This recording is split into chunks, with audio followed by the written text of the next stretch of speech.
উত্তম আদর্শের উত্তম চরিত্র ছিলেন, এবং সাথে সাথে মানুষ যেন তার নীতি থেকে ফিরে না যায়, তার মৌলিক নীতি থেকে তার ক্ষয় না হয়, তার অবক্ষয়ের সময় যেন না আসে, বিভিন্নভাবে তিনি তার সাহাবায়ে কেরামদেরকে প্রশিক্ষণ দিয়েছেন এবং সাহাবায়ে কেরামও প্রশিক্ষণ গ্রহণ করেছেন।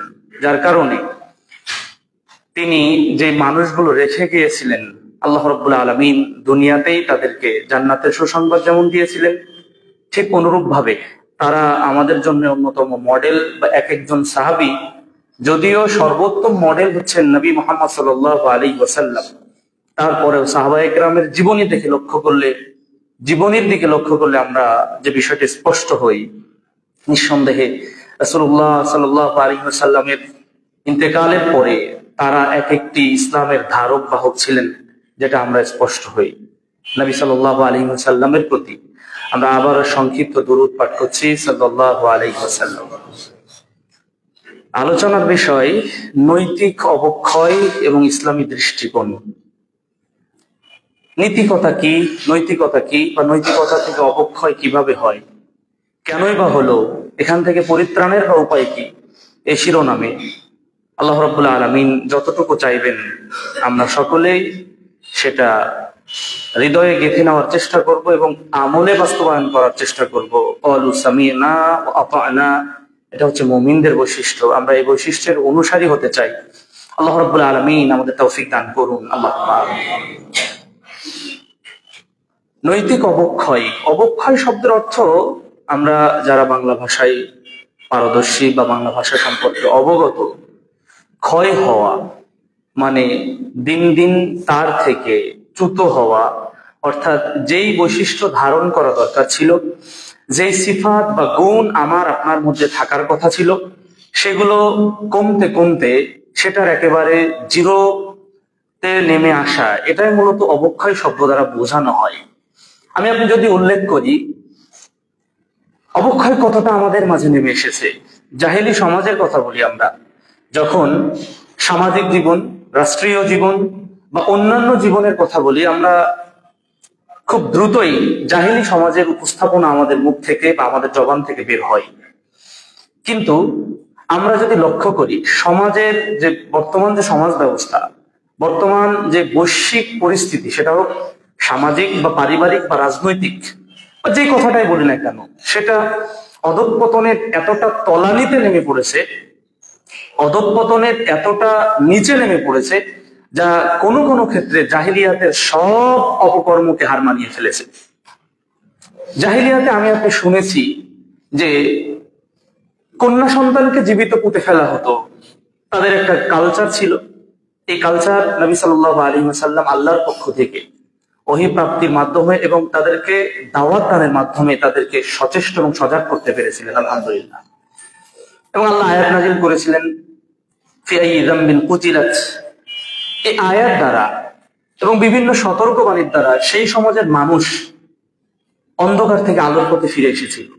কিন্তু সেটা ছিল একেবারে ইসলামের শুরুর দিকে। কিন্তু আমাদের ইসলামের পরিপূর্ণ জীবন যাপন, পরিপূর্ণ জীবন বিধান আজকে আমাদের কাছে মজুদ বা আমাদের কাছে রয়েছে, তারপরেও কেন আমাদের এই অধঃপতন, তারপরেও কেন আমাদের এই পদস্খলন? আল্লাহ রাব্বুল আলামিন আমাদেরকে, বিশেষত মুসলিম জাতিকে, সমস্ত বিশ্বের মুসলিমকে এই অবক্ষয় এবং অধঃপতন থেকে আল্লাহ আপনি হেফাজত করুন, আল্লাহুম্মা আমিন। উল্লেখ করলে আমরা একটু আগে বলছিলাম জাহিলি সমাজের মানুষের মাঝে জীবন্ত কন্যা সন্তান পুঁতে ফেলা হতো। কিন্তু জাহিলি সমাজে কি আমরা শুনেছি যে ছোট্ট সন্তান, যেটা কেবল নাবালকত্বের বয়সের গণ্ডি পার করে সাবালকত্বে অর্থাৎ বয়সপ্রাপ্ত হয়েছে, এরকম কোন কলিজার টুকরা সন্তান তার আলেম বাবাকে ছুরি দিয়ে আঘাত করে হত্যা করেছে? এটা জাহিলি সমাজ কিন্তু হার মানিয়ে ফেলেছে। জাহিলি সমাজ হার মানিয়ে ফেলেছে। ছেলের নাম রেদওয়ান, রেদওয়ান শব্দের অর্থ প্রশান্তি, সুবহানাল্লাহি ওয়া বিহামদিহি। বাবা মাযহাবী ঘরের আলেম। ঘটনা ভোলার, এই তো বাংলাদেশের এই সপ্তাহের ঘটনা। তো এই যে ঠিক রাতের বেলা বলছেন কে? বাবা রেদওয়ান। ঠিক আছে বাবা আসো। বাবার কাছে ছেলে প্রবেশ করেছে, ছেলে বাবাকে ছুরি দ্বারা আঘাত করেছে, পেটে ছুরি ঢুকিয়ে দিয়েছে। বয়স বা কত হবে, 14, 15 বা 16 বছর হতে পারে। বাবা আকুতির সুরে বলছেন, বাবা আমাকে মেরো না, বাবা আমাকে মেরো না, বাবা। বাবা তখন আব্বাকে মেরো না। এটা কেন হলো? আলেমের ঘরে জালেম, হ্যাঁ, নূহ আলাইহিস সালামের সন্তান কেনান ছিল। আল্লাহ রাব্বুল আলামিন সে কথা বর্ণনা করেছেন। নূহ আলাইহিস সালাম যখন সর্বশেষ হেদায়েতের দাবি করছেন, হেদায়েতের দোয়া করছেন, আল্লাহ সুবহানাহু ওয়া তাআলা নূহ আলাইহিস সালামকে অনেকটা ধমকের সুরে বললেন, আর এখানে সুযোগ নেই আপনি তার জন্য দোয়া করবেন। এটা একটা পিরিয়ড ছিল, এটা একটা সময় ছিল। সেই যুগে মানুষ বর্বর ছিল, সেই যুগের মানুষ জাহেল ছিল। কিন্তু এখন না সভ্য মানুষ, এখন না আমরা সিভিলাইজড বা সভ্যতার যুগে, আমরা সভ্য যুগে বসবাস করি, বা আমরা তো সব থেকে সভ্য জিনিস এবং বড় প্রাপ্তি আল্লাহর পক্ষ থেকে ওহীর চূড়ান্ত বাণী আল কুরআনুল কারীম এবং নবী মুহাম্মদ সাল্লাল্লাহু আলাইহি ওয়াসাল্লামের রেখে যাওয়া সুন্নাহ পেয়েছি। তাহলে আমরা কেন, আমাদের কেন এই অবক্ষয় অধঃপতন? আল্লাহ রাব্বুল আলামিন আমাদের হেফাজত করুন, আল্লাহুম্মা আমিন। খেয়েছে কি কারণে?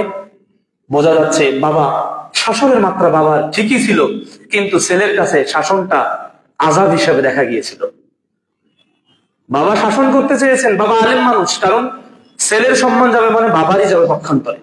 এই ছেলেকে যখন মোবাইল দিবেন না, মোবাইলের ব্যবহারটাকে এটাকে কমিয়ে ফেলা, মোবাইলকে নিয়ে নেওয়া, এরকম কিছু পদক্ষেপ যখন বাবা নিচ্ছেন, এটাই হয়েছে বাবার মৃত্যুর অন্যতম মাধ্যম। আল্লাহ এই সমস্ত সন্তান থেকে আল্লাহ আমাদেরকে যেন হেফাজত করেন। আমাদের সন্তান যেন এমন না হয় যে সন্তান আমার জন্য জাহান্নামের কারণ হবে। আল্লাহ রব্বি জাআলনি মুকিমাস সালাতি ওয়া মিন যুররিয়্যাতি রব্বানা ওয়া তাকাব্বাল দুআ। এই দোয়া আমাদের বেশি বেশি পাঠ করা ছাড়া আমাদের কোনো উপায় নেই। আমরা মূসা আলাইহিস সালাম এবং খাজিরের ঘটনা আমরা জানি। খাজির আলাইহিস সালাম এখানে কিন্তু নদীর কিনারায় উঠেই একজন সন্তানকে, ফুটফুটে বাচ্চাকে তিনি আঘাত করে, লাঠি দিয়ে আঘাত করে তিনি সেখানেই মেরে ফেলেছিলেন। মূসা আলাইহিস সালাম সহ্য করতে পারেননি। এই জ্ঞান খাজির আলাইহিস সালামকে দেওয়া হয়েছিল, এজন্যই তিনি আগে থেকে অভিপ্রাপ্ত হলেন, অবগত হলেন, এজন্য বুঝতে পারলেন এই সন্তান হবে পিতামাতার জাহান্নামে যাওয়ার কারণ। রব্বানা হাবলানা মিন আজওয়াজিনা ওয়া যুররিয়্যাতিনা কুররাতা আয়ুন ওয়াজআলনা লিল মুত্তাকিনা ইমামা। আগের যে দোয়াটি পাঠ করেছি ইব্রাহিম আলাইহিস সালামের দোয়া, তিনি পাঠ করেছিলেন তিনি এবং তার সন্তানের জন্য, যার কারণে এসেছিলেন ইসমাইল আলাইহিস সালাম এবং তারই বংশ পরম্পরায়, এবং তার থেকে এসেছিলেন হযরত মুহাম্মদ সাল্লাল্লাহু আলাইহি ওয়াসাল্লাম। এই দোয়াগুলো আমাদের বেশি বেশি পাঠ করা ছাড়া, আল্লাহর কাছে সাহায্য চাওয়া ছাড়া, এই পরিবার, এই সমাজ, এই রাষ্ট্র, এই বৈশ্বিক অবস্থা, এটা উন্নতির কোনো পথ পন্থা আমরা দেখতে পাই না। আল্লাহ আমাদেরকে হেফাজত করুন, আল্লাহুম্মা আমিন। যে দোয়াটি বললাম, যে দোয়া দুটি, রব্বি জাআলনি মুকিমাস সালাতি ওয়া মিন যুররিয়্যাতি রব্বানা ওয়া তাকাব্বাল দুআ। ইব্রাহিম আলাইহিস সালাম এবার দোয়া করেছিলেন, রব্বি জাআলনি মুকিমাস সালাত, হে আল্লাহ আপনি আমাকে সালাত প্রতিষ্ঠাকারী হিসেবে আপনি তৈরি করুন। মুকিমাস সালাতি ওয়া মিন যুররিয়্যাতি, এবং আমার যারা ঔরসজাত আসবে, আমার থেকে যারা আসবে বংশ পরম্পরায়, এবং তাদেরকে সালাত প্রতিষ্ঠাকারী হিসেবে আপনি কবুল করুন। রব্বানা ওয়া তাকাব্বাল দুআ, হে আমার রব আপনি আমাদের পক্ষ থেকে আপনি দোয়া কবুল করুন। ইব্রাহিম আলাইহিস সালাম এর দোয়া আল্লাহর কাছে কবুল হয়েছিল। সন্তান ইসমাইলকে দিয়ে তিনি কাবা ঘর নির্মাণ করেছিলেন, এবং তার মাধ্যমে সেই সময়ে মক্কার আবাদ হলো, পরবর্তীতে সমস্ত বিশ্বের আবাদ হলো। পিতা এবং পুত্র মিলে হজ্জের ঘোষণা দিলেন, ওয়ালিল্লাহি আলান নাসি হিজ্জুল বাইত মান ইসতাতা ইলাইহি সাবিলা। এভাবে বিভিন্ন আল্লাহ রাব্বুল আলামিন বিভিন্ন বাণী দ্বারা ইব্রাহিম আলাইহিস সালামকে তিনি সিক্ত করেছিলেন, ইব্রাহিম আলাইহিস সালামকে পরিতৃপ্ত করেছিলেন। সুবহানাল্লাহি ওয়া বিহামদিহি। সম্মানিত উপস্থিতি, নৈতিক অবক্ষয়, এই অবক্ষয় থেকে বাঁচার জন্য অবশ্য ইসলামের বাস্তব রূপরেখা দিয়েছে। ইসলামের মধ্যে কেন আমার মধ্যে নীতি বলতে কি বোঝায়? নীতি বলছে একজন আমি মুসলিম, সুতরাং আমাকে দেখলেই যেন মনে হয় আমি মুসলিম। আমি একজন মুসলিম যেন আমার দেখেই মনে হয় আমি মুসলিম। আমি মুসলিম, আমার আচার আচরণে যেন মনে হয় যে আমি একজন মুসলিম। আমি মুসলিম, আমার লেনদেনে যেন মনে হয় আমি মুসলিম। আমি মুসলিম, আমার পরিবার, সন্তান, আমার সাধ্য মতো। আমার পরিবারের অবস্থা মেনটেন করতে পারি না, সুতরাং আমার সারা দেশের খবর নেওয়ার দরকার নেই। আমাকে আল্লাহ রাব্বুল আলামিন যে বর্ণনা দিলেন, ইয়া আইয়ুহাল্লাযীনা আমানু কু আনফুসাকুম ওয়া আহলিকুম নারা। এই আয়াত দ্বারা স্পষ্ট হয় অবশ্যই আগে জাহান্নামের আগুন থেকে নিজেকে, নিজের পরিবারকে, পরিজনকে সাধ্যমতো, আল্লাহ রাব্বুল আলামিন বলছেন ফাত্তাকুল্লাহা মাসতাতাতুম, সাধ্যমতো আল্লাহ সুবহানাহু ওয়া তাআলাকে ভয় করা। অবশ্য সাধ্য বলতে এই নয় যে আমি দাঁড়িয়ে সালাত আদায় করতে পারি, চেয়ার পেয়েছি বসে গেলাম, এর নাম সাধ্য না। আমার যতটুকু সামর্থ্য রয়েছে, আমি যেমন অন্যান্য কাজে ব্যয় করি সময়, হয়তোবা আমার চাকরির ক্ষেত্রে, আমার ব্যবসা বাণিজ্যের ক্ষেত্রে, আল্লাহর ইবাদতের ক্ষেত্রে এসে যদি সব অলসতা একসাথে এসে বসে যায়, আল্লাহর ইবাদত করার ক্ষেত্রে যদি অলসতা আমাকে পেয়ে বসে, তাহলে আসলে প্রকৃত মুসলিম এখনো হতে পারেনি। আল্লাহ আমাদেরকে হেফাজত করুন, আল্লাহ আমিন। অবক্ষয় বলতে মুসলিমের যে সমস্ত সিফাত, যে সমস্ত গুণ বা বৈশিষ্ট্য থাকা দরকার, সেই জায়গা থেকে চ্যুত হওয়া, সেই জায়গা ক্ষয় হওয়ার মানে হচ্ছে অবক্ষয়। অবক্ষয়ের কারণ যত্রতত্র আমরা দেখতেই পাচ্ছি, খুন, হত্যা, বিভিন্ন ধরনের অপরাধ। এমন কোন অপরাধ নেই যেই অপরাধগুলো সমাজের মানুষ করছে না। আমরা যদি বাংলাদেশ প্রেক্ষাপট ধরি, তাহলে আমরা দাবি করছি 90% মানুষ এদেশের মুসলিম। তাহলে অপরাধের 90% কারা করছে? নিঃসন্দেহে মুসলিমরাই করছে।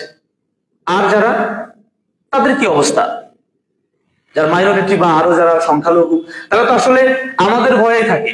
বিপরীত, হয়তোবা আমরা অনেক ক্ষেত্রে বলে থাকি যে বিধর্মীদের আচার আচরণ আমাদের থেকে অনেক সুন্দর। এই কথাটা একদিকে অনেক কষ্টে বের হয়। কথাটা যদিও বাস্তবতার নিরিখে অনেকটা মিলে যায়, কিন্তু এই সমস্ত কথা আমাদের বলা চলবে না। যেমন কিছু কিছু কথা বলে থাকেন, সমাজে প্রচলিত রয়েছে, মোল্লার দৌড় মসজিদ পর্যন্ত। এটা কিন্তু ঠিক নয়। আরে মসজিদ তো আল্লাহর সাজদার জায়গা। আল্লাহ রাব্বুল আলামিন বলছেন পৃথিবীর মাঝে সর্বোত্তম জায়গা হচ্ছে মসজিদ, আর পৃথিবীর মাঝে সর্বনিকৃষ্ট জায়গা হচ্ছে বাজার। তো মোল্লা যদি মসজিদে এসে আল্লাহর কাছে জিকির করে, তো সেটাই তো সর্বোত্তম। এ কথা বলা চলবে না। বিসমিল্লাহ গলদ, বিসমিল্লাহ কিসের গলদ হবে? বিসমিল্লাহ তো ঠিকই আছে, আল্লাহর বরকত নিয়ে কাজ শুরু করা, বিসমিল্লাহ কেন গলদ হতে যাবে? এগুলো আমাদের বিধর্মীদের কৃষ্টি কালচার থেকে এই প্রবাদ প্রবচন বা খনর বচন গুলো আমাদের মধ্যে ঢুকে পড়েছে। স্বেচ্ছায় সজ্ঞানে এগুলো আমাদের বলা উচিত না, এগুলো ত্যাগ করা উচিত। আল্লাহ আমাদেরকে তৌফিক দান করুন, আল্লাহ আমিন। তো এই জন্য বলছিলাম, কারণ বাংলাদেশ প্রেক্ষাপট আপনি দেখুন এবং পার্শ্ববর্তী ইন্ডিয়া রাষ্ট্রকে আপনি দেখুন, লক্ষ্য করবেন এদেশের হিন্দু ভাইরা বা আরো যারা মাইনরিটি মানে যে এগুলো আছে, সেখানে আমরা যদি লক্ষ্য করি, তারা দেখতে পাই স্বাভাবিকভাবে তারা কিন্তু একটা ভয়ের মধ্যে থাকে। ধরুন, তারা কিন্তু কখনো মুসলিমের গায়ে আঘাত করতে চায় না, সহজে করতে চায় না। কারণ তারা ভাবে যে না, আমি যদি আঘাত করি তাহলে আমার গোষ্ঠীতে কয়জন, 20 জন, আর তার গোষ্ঠীতে হয়তো 120 জন থাকবে, আমার উপর আঘাত করলে আমরা ছিন্ন ভিন্ন হয়ে যাবো। এটা একটা প্রেক্ষাপট। দ্বিতীয় প্রেক্ষাপট, ঠিক পার্শ্ববর্তী আমাদের প্রতিবেশী দেশ ভারতের দিকে লক্ষ্য করুন। মুসলিমদের উপরে নির্যাতন কাকে বলে, মাঝে মধ্যে আমরা দেখতে পাই। কারণ কি? যদিও তারা মুসলিমরা ভয় পায় না। করোনার সময় পিটিয়ে মসজিদ থেকে বের করে দিচ্ছে, যদিও সেটা সিস্টেম রয়েছে। আমাদের সরকার আমাদেরকে যখন বলেছে, আমরা আমাদের আসা যাওয়াকে সীমিত করেছিলাম, আমরা আমাদের বিষয়গুলোকে মানে সীমাবদ্ধতার মধ্যে এনেছিলাম। তাদেরকে বোঝানো যেতে পারতো, কিন্তু তাদের উপর লাঠি চার্জ করা বা আরো অন্যান্য পাশবিক নির্যাতন, আরো কত নির্যাতন আমরা দেখতে পাই। এগুলো কি কারণে? কারণ তাদের সংখ্যাগরিষ্ঠতা কিন্তু হিন্দু। তো এটা হচ্ছে তাদের কারণে। তো সে দেশের মুসলমানদের কিন্তু নীতি নৈতিকতা আমাদের চাইতে অবশ্যই তুলনামূলকভাবে ভালো। কারণ একটা জিনিস লক্ষ্য করি আমরা, নবী সাল্লাল্লাহু আলাইহি ওয়াসাল্লাম কেন বললেন কুন ফিদ দুনিয়া কান্নাকা গারিব আও আবিস সাবিল? কেন বললেন মুসাফিরের হালতে জীবনযাপন করা? কারণ একজন মুসাফিরের কি হয়, তার সাধ্যমতো খাবার থাকে না। আবার মুসাফিরের যে বাড়িতে বাসস্থান ছিল, তিনি যেখানে থাকবেন সেটাতে কিন্তু থাকতে পারেন না। স্বাভাবিক কথা। যদিও আপনি ট্রেনে যাচ্ছেন, হয়তোবা আমি কেবিন নিয়েছি, সেখানে ঠ্যাং মেলে পা মেলে ঘুমিয়ে যাওয়ার সুযোগ রয়েছে, কিন্তু সেটা তো আর বাড়ির যে খাট বা চৌকির যে ব্যবস্থা, সেটা কিন্তু নয়। সেখানে আমি ইচ্ছা মতো খেতেও পারি না, খাবারও পাওয়া যায় না। টাকা থাকলেও কিন্তু কখনো কখনো খাবার পাওয়া যায় না। ঠিক অনুরূপ ভাবে এটা হচ্ছে মুসলিমের হালত, এটা অবস্থা। এই অবস্থার কথা কেন বললেন নবী সাল্লাল্লাহু আলাইহি ওয়াসাল্লাম? কারণ এই অবস্থাতে মানুষ স্বাভাবিক জীবনযাপন করতে পারে না। এই জন্য ঠিক অনুরূপ ভাবে এইভাবে যদি থাকে একজন মানুষ, আল্লাহকে ভয় করবে, সে তার স্বাভাবিকতার মধ্যে থাকবে, বেশি অপচয় করবে না, বেশি অপচয় করার মন মানুষ তৈরি হবে। ঠিক অনুরূপ ভাবে একজন ব্যক্তি যার সবকিছু রয়েছে, টাকা পয়সা, ক্ষমতা বা আরো যা কিছু থাকার দরকার, কখনো কখনো অপব্যয়, অপচয় এভাবে কিন্তু হয়ে যায়। তো এই জন্য সীমাবদ্ধতার মধ্যে থাকা একটা গণ্ডির মধ্যে থাকে, এটা ইসলাম কিন্তু আমাদের জন্য অন্যতম নসিহত পেশ করেছেন। নবী সাল্লাল্লাহু আলাইহি ওয়াসাল্লাম এভাবেই বললেন যে সাহাবায়ে কেরাম বলছেন যে আল্লাহ নবী সাল্লাল্লাহু আলাইহি ওয়াসাল্লাম আমাকে ঘাড়ে এভাবে ধরে বললেন যে তুমি এইভাবে জীবনযাপন করো। তার মানে এটা খুব একান্তের কাছের হলে কিন্তু ছেলে বাপ ছেলেকে ঘাড়ে হাত দিয়ে কথা বলে, মুরব্বী তার স্নেহভাজনকে সমীহ করে কথা বলে, শিক্ষক তার ছাত্রের ঘাড়ে হাত দিয়ে কথা বলে। এই বিষয়গুলো কিন্তু হাদিসের ভাষা, এগুলো বোঝা দরকার। এবং কেন, কোন উদ্দেশ্যে, কোন মর্মমানি হৃদয়ের মানে ভিতরে নবী সাল্লাল্লাহু আলাইহি ওয়াসাল্লাম ঢোকাতে চাইলেন। নৈতিক অবক্ষয় থেকে বাঁচার জন্য ইসলাম, বিশেষ করে আমাদের জন্য এখনো সমাজ ব্যবস্থা নষ্ট হয়নি, তবে নষ্ট অনেকটা হয়ে গেছে অনেকের। এক্ষেত্রে আমরা যদি বলি উত্তরণের উপায়ের ক্ষেত্রে আমরা কয়েকটা স্টেপ আমরা নিতে পারি, সেগুলো অলরেডি অনেকের শাসন অনুশাসন রয়েছে, তারপরে কিছু সমস্যা কিন্তু হতেই পারে। আমরা যদি বলি তাহলে আমাদের পরিবার রয়েছে, পিতামাতা এবং পরিবারের শাসন, এটা আপনার আমার নিশ্চিত কিনা, আমার পরিবার, আমার স্ত্রী আমার কন্ট্রোলের মধ্যে আছে কিনা, আমার সন্তান আমার কন্ট্রোলের মধ্যে আছে কিনা। যদি না থাকে তাহলে কিন্তু সন্তান বিপদগামী হবে, স্ত্রীর দ্বারা কোনো বিপদের মধ্যে বা বিপর্যয়ের মধ্যে কিন্তু আমি আপনি করতে পারি। এজন্য পরিবার এবং পারিবারিক অনুশাসন যদি পরিবার ব্যবস্থায় না থাকে তাহলে পরিবার থেকে, কারণ প্রত্যেকটা মানুষ, দেশের প্রেসিডেন্ট হোক আর আমেরিকান প্রেসিডেন্ট হোক, সবাই কিন্তু পরিবার থেকে উঠে এসেছে। এই পরিবারে যদি নীতি নৈতিকতা, এজন্য আমরা কথায় কথা একটা কথা বলে থাকি, ব্যবহারে বংশের পরিচয়। কেন বলি? কারণ তার গোষ্ঠী, তার পিতামাতা, তার আত্মীয় স্বজন, বিশেষ করে পিতামাতার আচার আচরণ স্বভাবটা সন্তানের উপরে অনেকটাই পড়ে। ছোট্টবেলা থেকে ওই ছোট্ট সন্তানটা তার বাবার বা মায়ের আচার আচরণ, রাগ, ক্রোধ, পিতামাতাকে সম্মান করা, স্বামী স্ত্রী স্বামীকে কতটা সম্মান করে, কতটা শ্রদ্ধা করে, কতটা শ্রদ্ধাবোধের চোখে দেখে বা স্নেহের চোখে দেখে, এগুলো কিন্তু ছোট্ট সন্তান, 3-4 বছরের সন্তান, সে কিন্তু অবলোকন করতে থাকে। এগুলো যদি আমরা ভুল করে বসি তাহলে ছোট্টবেলা থেকে কিন্তু এই পারিবারিক শৃঙ্খলা কিন্তু ভাঙতে শুরু করবে।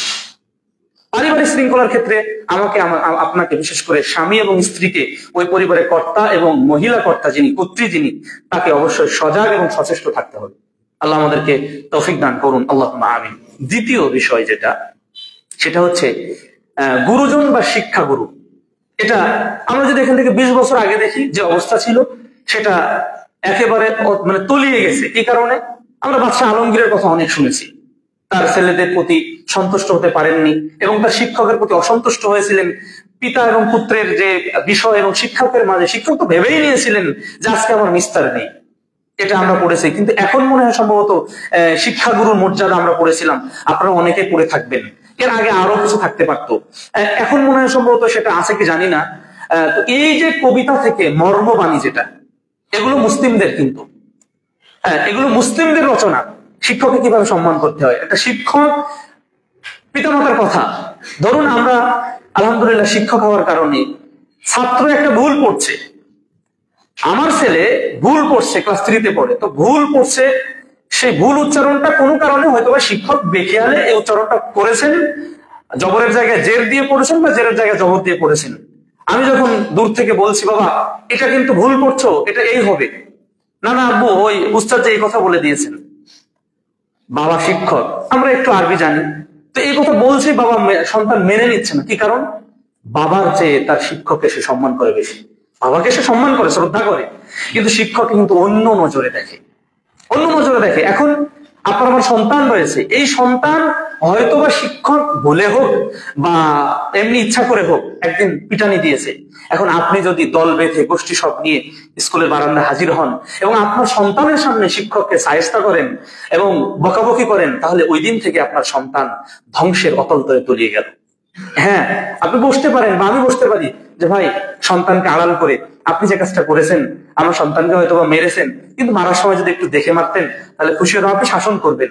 এই শাসনের মাত্রা উঠে গেছে আমাদের দেশে। সরকার 27 প্রকার না 17 প্রকার শাসন, বিভিন্ন ধরনের শাসন তুলে দিয়েছে।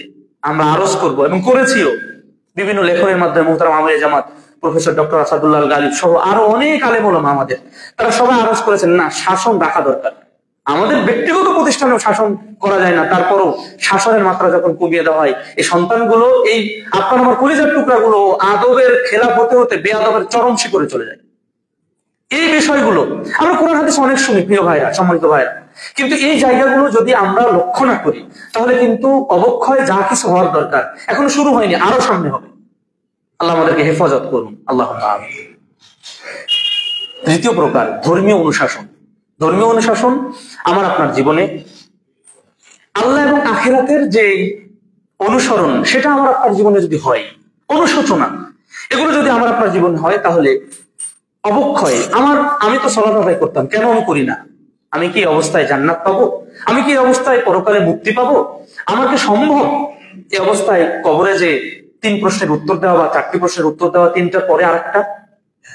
এই যদি অনুশোচনা আমাদের মধ্যে জাগে, আমি কত পাপ করছি, এই পাপের অনুশোচনা যদি আমার মধ্যে থাকে, প্রায়শ্চিত্ত করার যদি কোনো অনুভূতি থাকে, যে আল্লাহ রাব্বুল আলামিন যেমন বললেন ইন্নাল হাসানাত ইউযহিবনা সাইয়্যাত, একটা চোখের জেনা করে ফেলেছি হয়তো বা মনে একটা জেনা করে ফেলেছি, একটা পাপ করে ফেলেছি, যা আল্লাহ সংশ্লিষ্ট, মানুষ সংশ্লিষ্ট নয়, এটা হাক্কুল ইবাদ।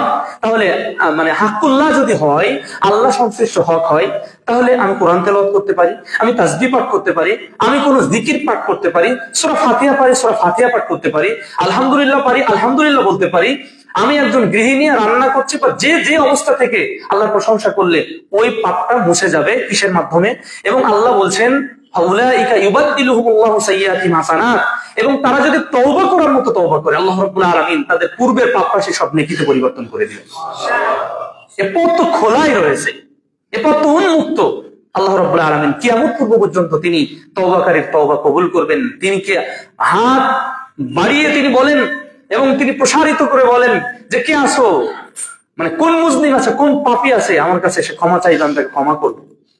কে আছে রাতে চাও মাইয়াস্তাগফিরুনি ফাআস্তাগফির লাহু, কে আসো আমার কাছে ক্ষমা চাও, আমি তাকে ক্ষমা করব। এটা বুঝেছিলেন সাহাবায়ে কেরাম, বুঝেছিলেন সেই সোনার মানুষগুলো। যখন পাপ হয়েছে, এই পাপটা ঢেকে রাখতে পারতেন। পাপ হয়েছে, পাপটা লোকচক্ষুর অন্তরালে সংগঠিত হয়েছে, সুতরাং আমরা চাপা রাখতে পারতেন। তা না করে সাহাবায়ে কেরাম নবী সাল্লাল্লাহু আলাইহি ওয়াসাল্লামের সামনে পাপের উপস্থাপনা করেছেন, পাপ বলেছেন আমি এই পাপ করেছি। আমরা যদি দেখতে চাই, সহিহ মুসলিমের মধ্যে, সহিহ বুখারীর মধ্যে এসেছে মাইস বিন মালিক রাদিয়াল্লাহু তাআলা আনহু কথা। সাহাবী আল্লাহ নবী সাল্লাল্লাহু আলাইহি ওয়াসাল্লামের কাছে আসলেন, চতুর্থবারে তিনি স্বীকৃতি নবী সাল্লাল্লাহু আলাইহি ওয়াসাল্লাম থেকে পেলেন, হে আল্লাহর নবী সাল্লাল্লাহু আলাইহি ওয়াসাল্লাম, ইন্নী ক্বাদ যানাইতু, আমি অবশ্যই জিনা করেছি। নবী সাল্লাল্লাহু আলাইহি ওয়াসাল্লাম মুখ ফিরিয়ে নিলেন। মাইস বিন মালিক কিছু দূর চলে গেলেন, তিনি বললেন যাও ফাস্তাগফিরিল্লাহ ওয়া তুব ইলাইহি, আরে আল্লাহর কাছে ইস্তেগফার কামনা করো, ক্ষমা প্রার্থনা করো না, তার কাছে তওবা করো, যাও। নবী সাল্লাল্লাহু আলাইহি ওয়াসাল্লাম তাকে যেতে বললেন। আবার কিছু দূর গেলেন, মাইস বিন মালিক না আমি শান্তি পেলাম না, এই পাপের প্রায়শ্চিত্ত দরকার, কারণ দুনিয়াতে যদি শাস্তি হয়ে যায়, তাহলে দুনিয়ার এই ছোট শাস্তির দ্বারা আমি পরকালীন জীবনে বড় শাস্তি থেকে রক্ষা পাবো। সাহাবাদের বিশ্বাস ছিল, সাহাবাদের এই হৃদয়ের অনুভূতি ছিল, পাপকে প্রায়শ্চিত্ত করা, পাপকে কিভাবে মোচন করা যায়। কারণ যখন বিবাহিত পুরুষ এবং নারী জেনা করবে, তাদের শাস্তি হওয়ার রয়েছে, তাদেরকে রজম করা। এই শাস্তির কথা তিনি জানেন। তখন কিছু দূর যাওয়ার পরে আবার বলছেন, হে আল্লাহর নবী সাল্লাল্লাহু আলাইহি ওয়াসাল্লাম, ইন্নী ক্বাদ যানাইতু, আমি তো জেনা করেছি আল্লাহর নবী। আবার রাসূল সাল্লাল্লাহু আলাইহি ওয়াসাল্লাম বললেন, আরে যাও ফাস্তাগফিরুল্লাহ ওয়া তুব ইলাইহি, আল্লাহর কাছে ইস্তেগফার কামনা করো এবং আল্লাহর কাছে তওবা করো। আবারও গেলেন, তিনবার গেলেন। চতুর্থবারে এসে বলছেন, যখন হে আল্লাহর নবী সাল্লাল্লাহু আলাইহি ওয়াসাল্লাম, আমি তো জেনা করেছি, আমি তো অপরাধ করেছি। নবী সাল্লাল্লাহু আলাইহি ওয়াসাল্লাম তখন বলছেন, আরে সাহাবায়ে কেরাম আবিকা জুনুন, এই তোমার মধ্যে পাগলামি আছে নাকি, দেখো তো পাগল নাকি। তখন সাহাবায়ে কেরাম স্বীকৃতি দিলেন, না সে পাগল না। তারপরে নবী সাল্লাল্লাহু আলাইহি ওয়াসাল্লাম বললেন, দেখো নাকি সে মদ পান করেছে কিনা, সে মাতাল হয়ে গেল কিনা। সাহাবায়ে কেরাম মুখের কাছে মুখ নিয়ে বললেন, হে আল্লাহর নবী সাল্লাল্লাহু আলাইহি ওয়াসাল্লাম, না তিনি এই কাজ করেননি, মদ পান করেননি, তিনি সুস্থ আছেন। তখন সাহাবায়ে কেরামের মাধ্যমে নবী সাল্লাল্লাহু আলাইহি ওয়াসাল্লাম সেই বিষয়ে স্পষ্ট হলেন এবং তাকে বললেন, তাকে রজম করো তোমরা। সাহাবায়ে কেরাম নবী সাল্লাল্লাহু আলাইহি ওয়াসাল্লামের এই হুকুম পালন করলেন। ইসলামী শরীয়তে যে বিধান রয়েছে, সেই বিধান পালন করার জন্য সাহাবায়ে কেরাম মাইস বিন মালিককে নিয়ে গেলেন। মাইস বিন মালিককে পাথর দ্বারা আঘাত করা হলো, উন্মুক্ত ময়দান, নাকে বা কানে বা মাথায় বিভিন্নভাবে আঘাত করা হচ্ছে। এখানে সাহাবায়ে কেরাম দুই দিকে দুই দল হলেন। একদল বললেন মাইস বিন মালিকের তওবাটা কতই না উত্তম তওবা হয়েছে। আবার কোন সাহাবায়ে কেরাম বিভিন্নভাবে বলতে চেষ্টা করলেন, না মাইস বিন মালিক নবী সাল্লাল্লাহু আলাইহি ওয়াসাল্লাম যে প্রথম যেই সুযোগটা দিয়েছিল, অফারটা দিয়েছিল, সেটাই যদি গ্রহণ করতো, ইস্তেগফার করতো এবং তওবা করতো আল্লাহর কাছে, তাহলে তো ক্ষমা হয়ে যেতে পারতো।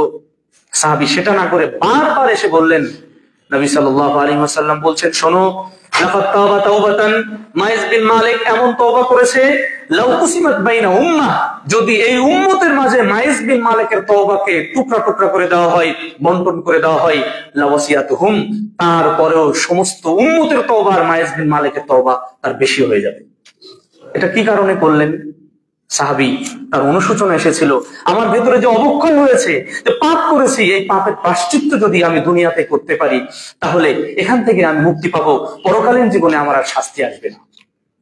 আজকে মুসলিমরা আমরা পাপ করছি, পাপের সিরিয়াল নেই, কার কত পাপ জমেছে জানি না, কার কত পাপ জমেছে তার হিসাব নেই, কিন্তু কোনোদিন তো আল্লাহর কাছে তওবা করি না, কোনোদিন তো অনুশোচনা হয় না।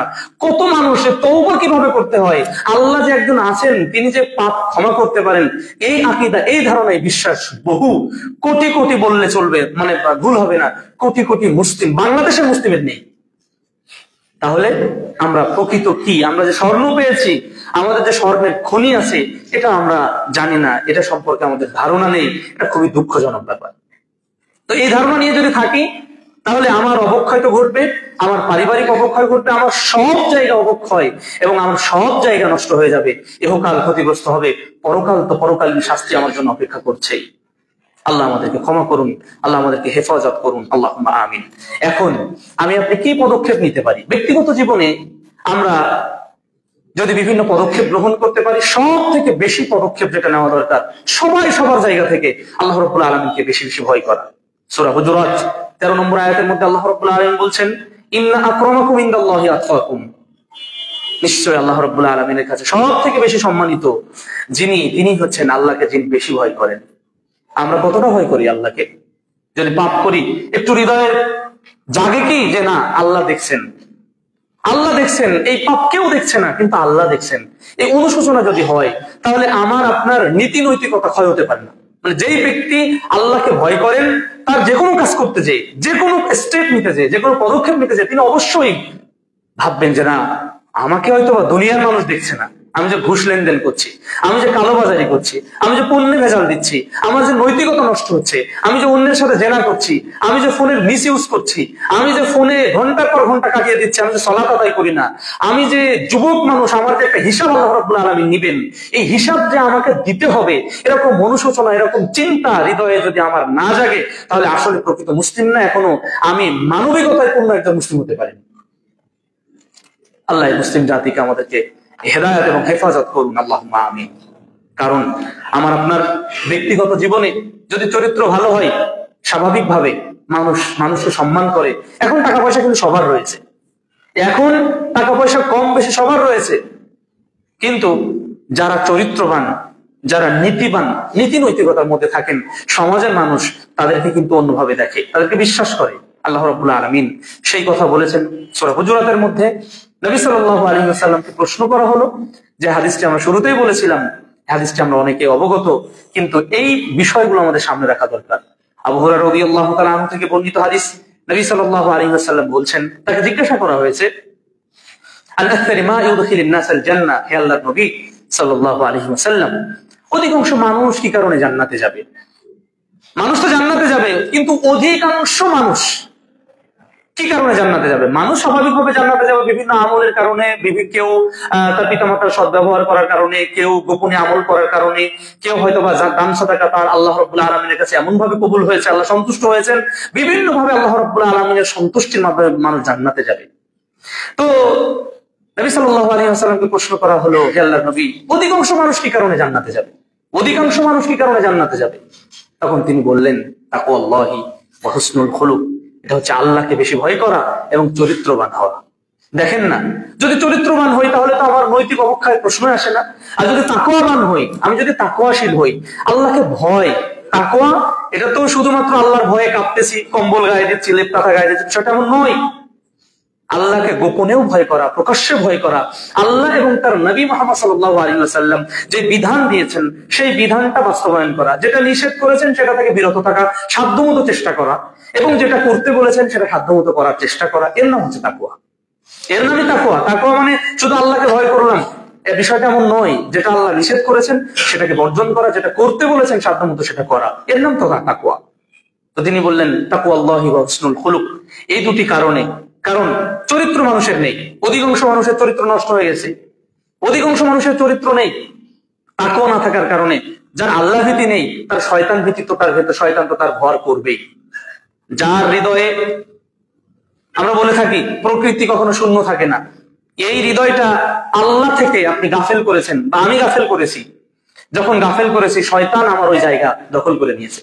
শয়তান যখন আমার এই হৃদয়কে দখল করতে পেরেছে, শয়তান যখন আমার উপরে প্রভাব খাটাতে পেরেছে, শয়তান তার যে কাজ সে একের পর এক স্টেপ বাই স্টেপ আমাকে যেখানে নিয়ে গেলে হয়, কারণ সে তো আল্লাহর কাছে চ্যালেঞ্জ ছুড়েছে, লাকুবিয়ান্নাহুম আজমাইন, আল্লাহ আমি চ্যালেঞ্জ শুরু করছি, অবশ্যই আমি এই উম্মতের সকলকে তাদেরকে আমি পথভ্রষ্ট করবো। আল্লাহ তো বলছেন, একটু আগে যে আয়াতটা বললাম, তারা পাপ করেছে, করুক না, করবে, কিন্তু পাপ করার পরে যদি তারা আমার কাছে ফিরে আসে তাহলে তার পূর্বেরটা আমি তো মাফ করব, আবার নেকিতে পরিবর্তন করে দেব। শয়তান চ্যালেঞ্জ করেছে আল্লাহর কাছে এবং আল্লাহ ক্ষমার ডালি নিয়ে আমাদের সামনে হাজির হয়েছে। সুবহানাল্লাহি ওয়া বিহামদিহি। এই যে আল্লাহ রাব্বুল আলামিনের যে প্রাপ্তি, আল্লাহ সুবহানাহু ওয়া তাআলা বান্দাকে কতটা ভালোবাসেন, কতটা মহব্বত করেন। একটু মহব্বত তো ওই মুরগির বাচ্চার দিকে লক্ষ্য করি, একটু মহব্বত তো আমার আপনার সন্তানের দিকে লক্ষ্য করি, আর একটু মহব্বত তো চোর চুরি করেছে আসলে সেটাই, কিন্তু তাকে যখন মারা হচ্ছে, না একে আর মারা যাবে না। ডাকাতি করেছে, তাকে যখন মারা হচ্ছে, না মানবিক দৃষ্টিকোণ চলে আসে, না তাকে আর মারা যাবে না। যদিও তার কিছু প্রাপ্য ছিল, কিন্তু আমাদের মানবিক দৃষ্টিকোণ একটু দয়ার কারণে এই মানবিক দৃষ্টিকোণ চলে আসছে। সুতরাং আমার আপনার উচিত এই হৃদয়ে তাকওয়ার জায়গা দেওয়া, এই হৃদয়কে চরিত্রবান হৃদয় করা। পক্ষান্তরে নবী সাল্লাল্লাহু আলাইহি ওয়াসাল্লাম কি কারণে অধিকাংশ মানুষ জাহান্নামে যাবে তার যে বর্ণনা এই হাদিসে সে সংশয় দিলেন, আমরা অনেকে জানি, কিন্তু এই বিষয়গুলো জানা বিষয় যখন আবার নতুন করে আমি বলি, আমার হৃদয়টা আরো স্বচ্ছ হয়। আপনি যখন শুনবেন ইনশাআল্লাহ তখন, কারণ কোরআন হাদিস সূরা ফাতিহা কখনো এমন হয় না যে সূরা ফাতিহা বারবার পাঠ করি তারপরে বিরক্তি বোধ কিন্তু আসে না। এটা আল্লাহ সুবহানাহু ওয়া তাআলার রহমত, কারণ তিনি এই মানব দেহকে সৃষ্টি করেছেন। এই মানব দেহের খোরাকটা কি, একে কোন খাবার দিলে এ তৃপ্ত হবে এবং পরিতৃপ্ত হবে, সেই খোরাক কিন্তু জিকির, সেই খোরাক কিন্তু কোরআনুল কারীম, সেই খোরাক কিন্তু সালাত আদায় করা, সেই খোরাক কিন্তু কখনো কখনো দান করা, কখনো কখনো সাদাকা করা। আল্লাহ রাব্বুল আলামিন এগুলোর সাথে সম্পৃক্ত হওয়ার তৌফিক আল্লাহ আমাদেরকে দান করুন, আল্লাহুম্মা আমিন। দ্বিতীয় অংশে নবী সাল্লাল্লাহু আলাইহি ওয়াসাল্লাম বললেন, হে আল্লাহর নবী সাল্লাল্লাহু আলাইহি ওয়াসাল্লাম, আপনি বলে দিন যে অধিকাংশ কি কারণে মানুষ জাহান্নামে যাবে। তিনি দুটি কারণ, যেমন ওইদিকে দুটি কারণ বললেন, আবার এদিকে দুটি কারণ বললেন, আল ফাম ওয়াল ফারজ। একটা হচ্ছে মানুষের মুখের কারণে মানুষ জাহান্নামে হবে বেশি, অধিকাংশ মানুষ জাহান্নামে যাবে মুখের কারণে, আর অধিকাংশ মানুষ দ্বিতীয় যেই কারণে জাহান্নামে সেটা হবে তাদের লজ্জাস্থানের কারণে। আজকে দেখেন না, আমরা যদি কখনো কখনো মোবাইল খুলি, পরকিয়া, জেনা, ব্যভিচার, এই শব্দগুলো বলতেও লজ্জাবোধ হয়। এগুলো অহরহ নিত্য নৈমিত্তিক ব্যাপার হয়ে দাঁড়িয়েছে মানুষের। কি কারণে হচ্ছে এগুলো? লাগাম টানতে হবে তো। আমি তো মুসলিম, আমার মেয়ে যদি জেনা করে তাহলে একটা অংশ তো আমার উপরে যাবে। আমার স্ত্রী যদি পর্দা না মেইনটেইন করে, বা আমি যদি ইসলামী অনুশাসন আমি সাধ্যমতো চেষ্টা না করি, তাহলে আমার উপরে কি আসছে না? এই অনুশোচনা যদি আমার হৃদয়ে না হয়, অবাধ মেলামেশার সুযোগ করে দেওয়া হয়েছে, দেবর ভাবি ভাই ভাসুর সব একসাথে, আবার ওখানে কিছু দুর্ঘটনা যখন ঘটছে তখন মানুষকে দোষ দিয়ে তো লাভ নেই, এটা আমার ব্যর্থতা। মানুষকে দোষ দিয়ে লাভ নেই, এ তো মুসলিমদের ব্যর্থতা। কারণ মুসলিমরা এই জায়গাগুলো উন্মুক্ত করে রেখেছে। এই জায়গাগুলো যেভাবে প্রোটেকশন দেওয়া দরকার ছিল, সেই ব্যারিয়ার গুলো, সেই পর্দাগুলো মানুষ তুলে দিয়েছে। আর পর্দা তুললে যা হয় তাই হওয়ারই তো হচ্ছে। আল্লাহ আমাদেরকে এই মুসলিম জাতির, বিশেষত বর্তমান সময়ে যে নারী জাতির ফিতনা, নবী সাল্লাল্লাহু আলাইহি ওয়াসাল্লাম বলছেন যে আমি যত ফিতনা রেখে যাচ্ছি তার মধ্যে আসাদ সুপারলেটিভ ডিগ্রি, সবচেয়ে পাওয়ারফুল হচ্ছে ফিতনা, হচ্ছে নারীদের ফিতনা। এখন নারীর ফিতনা যদি কেউ পড়ে যায় তাহলে তো সব শেষ। পৃথিবীর কখনো কখনো কোন রাষ্ট্র দেখবেন রাষ্ট্র নেতা পদচ্যুত হয়, কি কারণে? এই সমস্ত কারণে। বা লিডারশিপ চলে যায়, যদিও এই দুনিয়াবী লিডারশিপের আমরা কোরআন হাদিসের সমর্থন পাই না, কোরআন হাদিসে তার জায়েজ কোনো ফতোয়া নেই। তো এই মানুষ এগুলো করে, সবগুলো হারিয়ে যায় কি কারণে? এই সমস্ত কারণে। আর এই জন্য নবী সাল্লাল্লাহু আলাইহি ওয়াসাল্লাম সহিহ মুসলিমের আরেক হাদিসের মধ্যে তিনি বলছেন যে মাইয়াজমান লি মা বাইনা লাহিয়াহি ওয়া মা বাইনা রিজলাই আযমান লাহুল জান্নাহ, ও কামা ক্বালা আলাইহিস সালাতু ওয়াস সালাম, যদি কেউ মানুষের দু চোয়ালের মধ্যবর্তী অঙ্গ এই জিহ্বার হেফাজত করে, একটা কথা বলে ফেললাম তার মানে আমার লাগাম শেষ, যদি ভেতরে রাখি তাহলে তার লাগাম আছে, যতক্ষণ ভেতরে রাখবো ততক্ষণ কিন্তু আমার কন্ট্রোলিং পাওয়ারের মধ্যে থাকবে। আর যখন এখান থেকে ডেলিভারি দিলাম ওর শেষ, আর কোনো আমার কন্ট্রোলিং পাওয়ার নেই, ও ছড়াতেই থাকবে। হয়তোবা সত্য কথা, কিন্তু যেভাবে বলা দরকার ছিল সেভাবে না বলার কারণে সমাজে বিশৃঙ্খলা হয়, সমাজে ফিতনা হয়, সমাজে বড় মারামারি কাটাকাটি হয়ে যায়। সত্য কথা কিন্তু বলে দিয়েছে এইভাবে যে তোমার ভাই এই কথা বলেছে তোমার নামে, কথাটা না বললেও হতো, ভাই ভাই মারামারি শুরু হয়ে গেল। অমুকের স্বামী অমুকের স্ত্রী এই কথা বলেছে, লাগিয়ে দিল ফিতনা, বিরাট কিছু হয়ে গেল। এই কারণে এই যে একটা বিষয়কে কন্ট্রোল করতে পারলাম না, যার কারণে বিরাট সমস্যা হয়ে গেল। নবী সাল্লাল্লাহু আলাইহি ওয়াসাল্লাম এই জন্য বললেন যে এই দুটি এবং দুরানের মধ্যবর্তী অঙ্গ, অর্থাৎ প্রত্যেকের যদি যৌন হেফাজত করতে পারে, যৌন অঙ্গের হেফাজত করতে পারে, পুরুষের জায়গায়, নারীর জায়গায়, নবী সাল্লাল্লাহু আলাইহি ওয়াসাল্লাম বলছেন আযমান লাহুল জান্নাহ, আমি তার জন্য জান্নাতের জামিনদার হব। দুনিয়ার উকিল সাহেব হয় না, দুনিয়ার উকিল সাহেব তো হয়, কখনো সত্য কখনো মিথ্যা, 99-র মধ্যে 98টা কেস মিথ্যার জন্য জামিনদার হয়, জামিন নিয়ে মানুষ বের হয়ে আসে। আর আদালত প্রাঙ্গণ মানেই তো আমরা কখনো দেখেছি, অধিকাংশ সময় আদালত প্রাঙ্গণ মানেই হচ্ছে মিথ্যার একটা কারখানা। কিছু মানুষ অবশ্যই আছেন সেখানে যারা ওইটাকে সুন্দর করার চেষ্টা করেন, যারা বিভিন্ন ভাবে সত্যটাকে উপস্থাপন করার চেষ্টা করেন। এগুলো তো ব্রিটিশদের দেওয়া বিভিন্ন পদ্ধতি, এগুলো মুসলিমদের দেওয়া পদ্ধতি নয়। কারণ মুসলিমদের বিচারিক আদালত নবী সাল্লাল্লাহু আলাইহি ওয়াসাল্লামের হাদিসে তার স্পষ্ট বর্ণনা। যেভাবে একটা ঘটনা আমরা বললাম, শুধুমাত্র একটা ঘটনা মাইজ বিন মালিকের কথা, এইভাবে যখন বিষয়গুলো স্পষ্ট হবে তখন এগুলো মানুষের সামনে স্পষ্ট হলে মানুষের জন্য আমল করাটাও সুবিধাযুক্ত হবে। আল্লাহ রাব্বুল আলামিন আমাদেরকে তৌফিক দান করুন, আল্লাহুম্মা আমিন। তো এই যে দুইটা বিষয়, একটা হচ্ছে মুখ এবং যৌনাঙ্গের হেফাজত, এই যে হেফাজত যদি আমরা করতে পারি, স্বয়ং নবী সাল্লাল্লাহু আলাইহি ওয়াসাল্লাম তিনি আমাদের জান্নাতে যাওয়ার জামিনদার হবেন। যদিও তার সুপারিশ ছাড়া আল্লাহ রাব্বুল আলামিন কোন নবী, তো আমরা এই ঘটনা লম্বা ঘটনা জেনেছি যে সব নবীর কাছে বিভিন্ন নবীর কাছে যখন মানুষেরা যাবে, নবী মুহাম্মদ সাল্লাল্লাহু আলাইহি ওয়াসাল্লাম শুধুমাত্র একমাত্র ব্যক্তি, তিনি সাজদায় লুটে পড়বেন। আল্লাহ রাব্বুল আলামিন বলবেন, হে মুহাম্মদ সাল্লাল্লাহু আলাইহি ওয়াসাল্লাম, ইসফা, আপনি সুপারিশ করুন, তুশাফা, আপনার সুপারিশ কবুল করা হবে। নবী সাল্লাল্লাহু আলাইহি ওয়াসাল্লাম সুপারিশ করবেন, আপনি একটু এগিয়ে আসবেন দয়া করে, একটু সাধ্যমতো, যেহেতু ভিতরে এসি চলছে, একটু গাদাগাদি ভাবে আমরা যদি বসি তাহলে সমস্যা হবে না। অনেক ভাই চেষ্টা করছেন, কিন্তু একটু সাধ্যমতো আমরা চেষ্টা করি, একটু আঁটো হয়ে বসার চেষ্টা করি ইনশাআল্লাহ। তো এই যে ব্যক্তিগত জীবনে যদি আপনি চরিত্রবান হই, একজন মহিলা, একজন নারী যদি চরিত্রবান হয়, তাহলে সেই জায়গা থেকে একজন দুশ্চরিত্রা মহিলা থেকে কিন্তু একজন আলেম হবে না, ভালো সন্তান হবে না। দেখেন না, এই সমাজে যারা নেতৃত্ব দিচ্ছে, যারা আলেম, তাদের মায়ের খোঁজ নেন, যারা ভালো মানুষ, নিঃসন্দেহে তাদের মা ভালো ছিল, আলহামদুলিল্লাহ। ভালো ফল থেকে যেমন ভালো বীজ থেকে ভালো চারা থেকে ভালো ফল, ঠিক অনুরূপ ভাবে সমাজ নষ্টের মূল যেমন মা, আবার সমাজ গড়ার জন্য আবার ভূমিকা মায়েরই বেশি। এগুলো বিধর্মীরা বুঝেছে, নেপোলিয়ন বোনাপার্ট বুঝেছে, তারপরে আরো অন্যান্য যারা আছে বিধর্মীরা কিন্তু বুঝেছে এগুলো, যে আমাকে একটা শিক্ষিত মা দাও, চরিত্রবান মা দাও, তাহলে আমি এডুকেটেড নেশন, এরকম বিভিন্ন কথা বলেছে। এগুলো কিন্তু আমরা পড়ে থাকি, কিন্তু এগুলো ব্রেনে নিতে পারি না যে বিধর্মীরা আমাদের কথাটা নিল, কিন্তু আমাদের সম্পদটা আমরা গ্রহণ করতে পারলাম না। মুসলিম জাতির বোধোদয় কবে হবে, মুসলিম জাতির আকল বিবেক কবে খুলবে, আল্লাহ ভালো জানেন। আল্লাহ রাব্বুল আলামিনের কাছে আমরা তৌফিক কামনা করছি। ঠিক এরপরে যে বিষয়, পারিবারিক জায়গায় আমরা যদি পরিবার বলতে কি বোঝায়, নিঃসন্দেহে স্বামী স্ত্রী দ্বারাই গঠিত, যেটা এখানে পিতামাতা থাকতে পারে, সন্তান থাকতে পারে, সেটা পরিবারের বৃহৎ পরিসর। কিন্তু স্বামী স্ত্রীর কথা আমরা পূর্বে একটু বলেছি, স্বামী স্ত্রীর সম্মান, শ্রদ্ধাবোধ বা স্নেহের জায়গা, অবশ্যই সে জায়গাগুলো, সম্মান শ্রদ্ধার বিষয়গুলো ঠিক রাখতে হবে। আল্লাহ রাব্বুল আলামিন বলেন, হুন্না লিবাসুল লাকুম ওয়া আনতুম লিবাসুল লাহুন। পরস্পরের পোশাক মানে কি? গায়ের সাথে লেগে থাকে। পোশাক মানে কি? পোশাক যখন খুলে ফেলা হয় শরীর উদাম হয়ে যায়। পোশাক যখন খুলে ফেলা হয় তখন কি হতে পারে? খালি গায়ে কিন্তু আপনি যেতে পারেন না। স্বামী স্ত্রীর বন্ধনটা কেমন, স্বামী এবং স্ত্রী কেমন বন্ধনের জায়গা, আল্লাহ রাব্বুল আলামিন পোশাকের সাথে বললেন। শরীরের সাথে পোশাক যেমন স্বামী স্ত্রীর বন্ধন, তার থেকে বেশি আল্লাহর নবী সাল্লাল্লাহু আলাইহি ওয়াসাল্লাম বিভিন্ন ভাবে স্ত্রীদেরকে মর্যাদা দিয়েছেন, বিভিন্ন ভাবে তাদের সম্মান করেছেন, বিভিন্ন ভাবে তাদেরকে তাদের জায়গায় মা আয়েশা সিদ্দিকা রাদিয়াল্লাহু তাআলা আনহা অনেক বর্ণনা দিয়েছেন।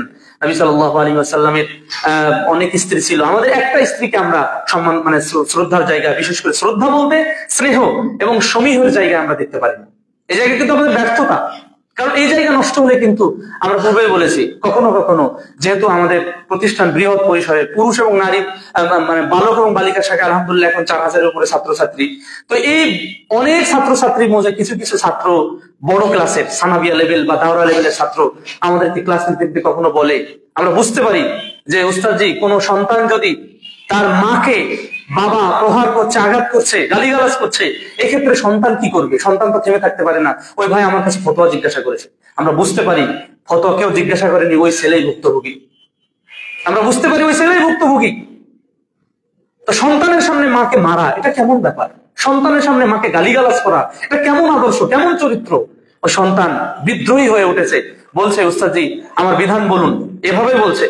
আমি বললাম বাবা, সন্তান যদি ভুল করে বাবা সন্তানকে শাসন করতে পারে, মারপিটও দিতে পারে, কিন্তু ইসলাম তো এই বিধান রাখেনি যে সন্তান বাবাকে শাসন করবে।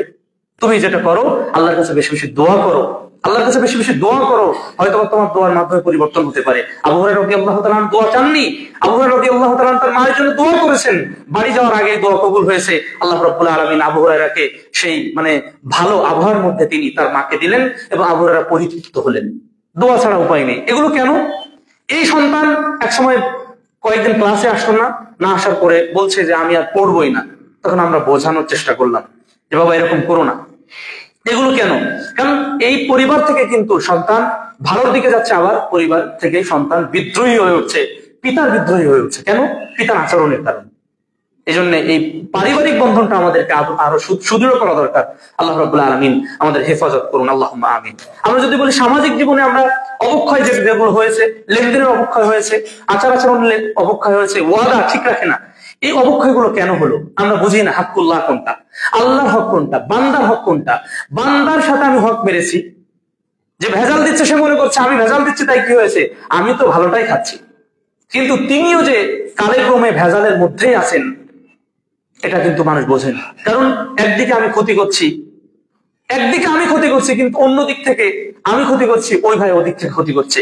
কেউ মেডিসিনে ভেজাল দিচ্ছে, কেউ বা তার নিত্য প্রয়োজনীয় জিনিসে ভেজাল দিচ্ছে, কেউ বা ফরমালিন ঢোকাচ্ছে, কেউ বা ফিট খাইয়ে গরু মোটা করছে, গরু মোটা তাজা করছে, আরো বহু প্রক্রিয়া।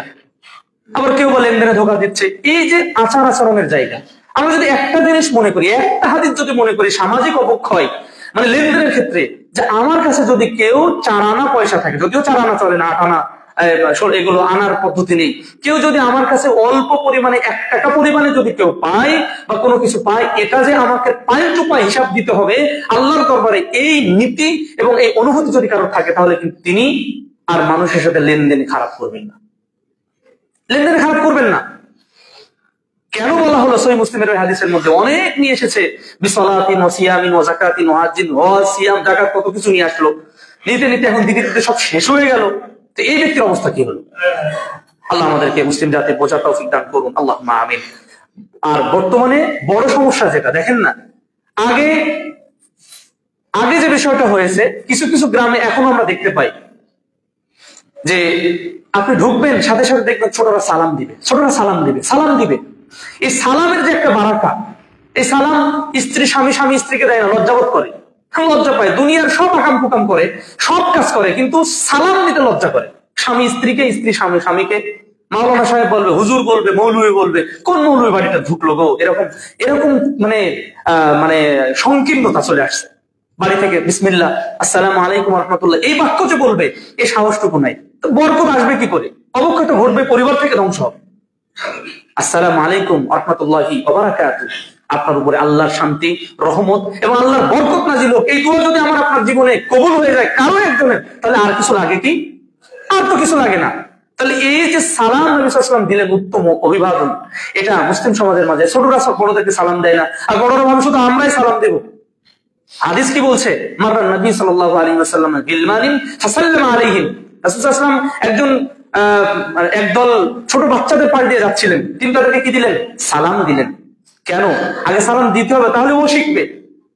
বাড়ি থেকে শুরু করতে হবে, সন্তানকে শিখিয়ে দিতে হবে, বড়দেরকে দেখলেই সালাম দিতে হবে, বেছে বেছে না। নবী সাল্লাল্লাহু আলাইহি ওয়াসাল্লাম বলছেন আলা মান আরাফতা ওয়া মান লাম তারিফ, আর যাকে চেনো এবং যাকে চেনো না। যদি চিনতে না পারা যায় সেটা হলো মুসলিমের দুর্ভাগ্য। যদি চেহারা থেকে চিনতে না পারা যায়, কোন দিকে ইঙ্গিত দিচ্ছে বুঝে নিবেন। যদি চিনতে না পারা যায় তাহলে এটা মুসলিমের দুর্ভাগ্য। আল্লাহ রাব্বুল আলামিন আমাদের বোধোদয় এবং সঠিক বুদ্ধি এবং সঠিক হিকমা অবলম্বন করার তৌফিক দান করুন, আল্লাহুম্মা আমিন। নবী সাল্লাল্লাহু আলাইহি ওয়াসাল্লাম এর জন্য বললেন এই বিষয়গুলো সমাজে চালু নেই, এজন্য সমাজে অবক্ষয়। বড়রা মোবাইল চালাচ্ছে, অথচ এর আগে যেটা ছিল, আমরা ছোটবেলায় মার্বেল খেলতাম। ছোটবেলায় ওই ক্লাস 2-3 আমাদের এক বড় ভাই ছিলেন, যদি শুনছে যে ওই ভাই আসতেছে তাহলে মার কে কোন দিকে দৌড়, ভাই মার্বেল গুলো নিয়ে পুকুরের পানিতে ফেলে দিতেন। এই শাসন ছিল। কোনোদিন আমার আব্বা আম্মা বা আমাদের কেউ বলেনি। কিন্তু আপনি যদি এখন আপনার চোখের সামনে হিন্দি সিনেমা দেখছে, আপনার চোখের সামনে অন্য সন্তান মোবাইল চালাচ্ছে, অশ্লীল সিনেমা দেখছে, আপনি বলতে পারছি না এটা আমার সমাজ ব্যবস্থা কোথায় চলে গেছে।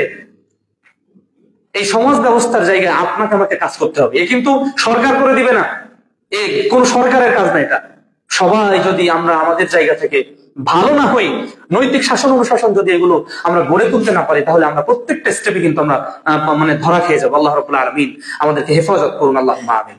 কারণ সময় এসেছে মানুষ আগে উপরের লেভেল না, আগে আমার ব্যক্তিগত। নবী সাল্লাল্লাহু আলাইহি ওয়াসাল্লামের জীবনে যদি আমরা দেখতে চাই, নবী সাল্লাল্লাহু আলাইহি ওয়াসাল্লাম মক্কার তার জিন্দেগি, দাওয়াতি জিন্দেগি, বিশেষ করে ইসলামী খেলাফতের ব্যবস্থা যখন হবে, এই দেশে যখন ইসলামী খেলাফত মানুষ বুঝবে, এই সময় এসেছে মানুষের সামনে উপস্থাপন করা। অনেক মানুষ জানে না ইসলাম কি জিনিস, আর ইসলাম কি জিনিস, আর ইসলামী খেলাফত কি জিনিস তা তো জানেই না। ইসলামী খেলাফত মৌলিক ভাবে আল্লাহ রাব্বুল আলামিন প্রদত্ত নবী সাল্লাল্লাহু আলাইহি ওয়াসাল্লামের বিধান দ্বারা এবং তার বাস্তবতা তিনি নবী মুহাম্মদ সাল্লাল্লাহু আলাইহি ওয়াসাল্লাম রেখে গেছেন। তার পরবর্তী একজন নবী আবু বকর রাদিয়াল্লাহু তাআলা আনহু, তারপরে উমর ইবনে খাত্তাব রাদিয়াল্লাহু তাআলা আনহু, তারপরে হচ্ছে উসমান ইবনে আফফান রাদিয়াল্লাহু তাআলা আনহু, তারপরে আলী ইবনে আবি তালিব রাদিয়াল্লাহু তাআলা আনহু। তার উজ্জ্বল দৃষ্টান্ত তিনি উপস্থাপন করেছেন। ইসলামী খেলাফত হবে বায়াত, ইমারতের ভিত্তিতে। এগুলো মানুষের সামনে উপস্থাপন করা। হ্যাঁ, আপনি আমি কোন পদ্ধতিতে যাব না যাব সেটা আপনার ব্যক্তিগত ব্যাপার। তবে নবী সাল্লাল্লাহু আলাইহি ওয়াসাল্লাম যে পদ্ধতি দিয়েছেন, আল্লাহ যে বিধান দিয়েছেন, তার বাহিরে কোনো পদ্ধতি গ্রহণ করলে সেটাতে বরকত আসবে না, এটা আমরা নিশ্চিত। এখন মানুষের সামনে উপস্থাপন করা। এখন যদি কেউ বলেন যে এই শাসন অনুশাসনের ধর্মীয় মূল্যবোধ কি করে ফেলবে, নবী সাল্লাল্লাহু আলাইহি ওয়াসাল্লাম কিভাবে দাওয়াত দিয়েছেন, কিভাবে তিনি নিজেকে গঠন করেছেন, কিভাবে তিনি পরিবারকে গঠন করেছেন, কিভাবে সাহাবাদেরকে তালিম দিয়েছেন, প্রশিক্ষণ দিয়েছেন, এইভাবে যদি আমরা সাংগঠনিক ভাবে হোক বা অসাংগঠনিক ভাবে হোক মানুষের মাঝে যদি সচেতনতা, এই দাওয়াত, এই মূল্যবোধ তৈরি করতে পারি, তাহলে এই মুসলিমদের অবক্ষয়, অবনতি, অধঃপতন এগুলো থেকে মুসলিমরা পরিত্রাণ পাবে। নতুবা কিন্তু পরিত্রাণ পাওয়া সম্ভব না। আরো দিনের পর দিন কিন্তু এটা ধ্বংসের দিকে যাবে, আরো দিনের পর দিন ধ্বংসের দিকে যাবে। আল্লাহ আমাদেরকে বোঝার তৌফিক দান করুন, আল্লাহুম্মা আমিন। যদি কেউ বলে ইসলামী খেলাফতের রূপরেখা, নবী মুহাম্মদ সাল্লাল্লাহু আলাইহি ওয়াসাল্লাম স্পষ্ট রূপরেখা দিয়েছেন। আমরা যদি তার 13 এবং 10, 23 বছরের জিন্দেগি দেখি, নবী সাল্লাল্লাহু আলাইহি ওয়াসাল্লাম তিনি প্রচার করেছেন, তিনি সংঘবদ্ধ করেছেন সাহাবাদেরকে, সংঘবদ্ধ সাহাবাদেরকে প্রশিক্ষণ দিয়েছেন। এই প্রশিক্ষিত ব্যক্তি দিয়ে তিনি সমাজ সংস্কার করেছেন। কিভাবে? নবী সাল্লাল্লাহু আলাইহি ওয়াসাল্লাম তিনি স্পষ্ট এভাবেই কাজ করেছেন। যখন আল্লাহ রাব্বুল আলামিনের পক্ষ থেকে তিনি ওহী প্রাপ্ত হলেন, 3 বছর তিনি তো গোপনে দাওয়াত দিয়েছিলেন। আল্লাহ রাব্বুল আলামিন বিধান নাজিল করলেন, ওয়া আনদির আশিরাতাকাল আকরাবিন। হে নবী মুহাম্মদ সাল্লাল্লাহু আলাইহি ওয়াসাল্লাম, এখন আপনার নিকটবর্তী যারা, আপনার আত্মীয়স্বজন যারা, তাদেরকে আপনি জাহান্নামের ভীতি প্রদর্শন করুন, আপনি পরকালীন ভীতি প্রদর্শন করুন। নবী সাল্লাল্লাহু আলাইহি ওয়াসাল্লাম এভাবে চলতে শুরু করলেন। তারপর আল্লাহ রাব্বুল আলামিনের পক্ষ থেকে এই যে হজ্জের সময় নবী সাল্লাল্লাহু আলাইহি ওয়াসাল্লাম বিশেষ করে বেশি দাওয়াত দিতে শুরু করলেন, যে ইয়াসরিব সহ অন্যান্য দেশ থেকে হজ্জের সময় মানুষেরা এসেছে, তাবুতে তাবুতে তিনি ইসলাম এবং তাওহীদ, শিরক, বিদআত মানুষের সামনে উপস্থাপন করেছেন। কিছু মানুষ বিশেষ করে আকাবার প্রথম বায়াত, আকাবার দ্বিতীয় বায়াত এবং আকাবার তৃতীয় বায়াত, এখানে 6, 12 এবং 70 ঊর্ধ্ব সাহাবাদের মাঝে তিনি দাওয়াত দিলেন এবং তাদেরকে প্রশিক্ষণ দিলেন এইভাবে, আল্লাহ তাজনু, তোমরা জেনা করবে না, ওয়ালা তাকতুলু আওলাদাকুম ওয়ালা তুশরিকু বিল্লাহ, তোমরা আল্লাহর সাথে শরীক করবে না, শিরক করবে না, তোমরা তোমাদের সন্তানদের হত্যা করবে না, তোমরা আল্লাহকে মেনে নিবে, তোমাদের জীবনে ইসলাম অর্থাৎ ইসলামিয়া অর্থাৎ লা ইলাহা ইল্লাল্লাহ এটা কায়েম করবে। আল্লাহ নবী সাল্লাল্লাহু আলাইহি ওয়াসাল্লাম তাদেরকে বোঝালেন, তাদেরকে সংঘবদ্ধ করলেন। পরবর্তীতে এই দিয়েই কিন্তু তিনি পরবর্তী আল্লাহর বিধান অনুযায়ী তিনি মক্কা থেকে মদিনায় গেলেন। সেখানে আল্লাহ রাব্বুল আলামিন তাকে তৌফিক দিলেন।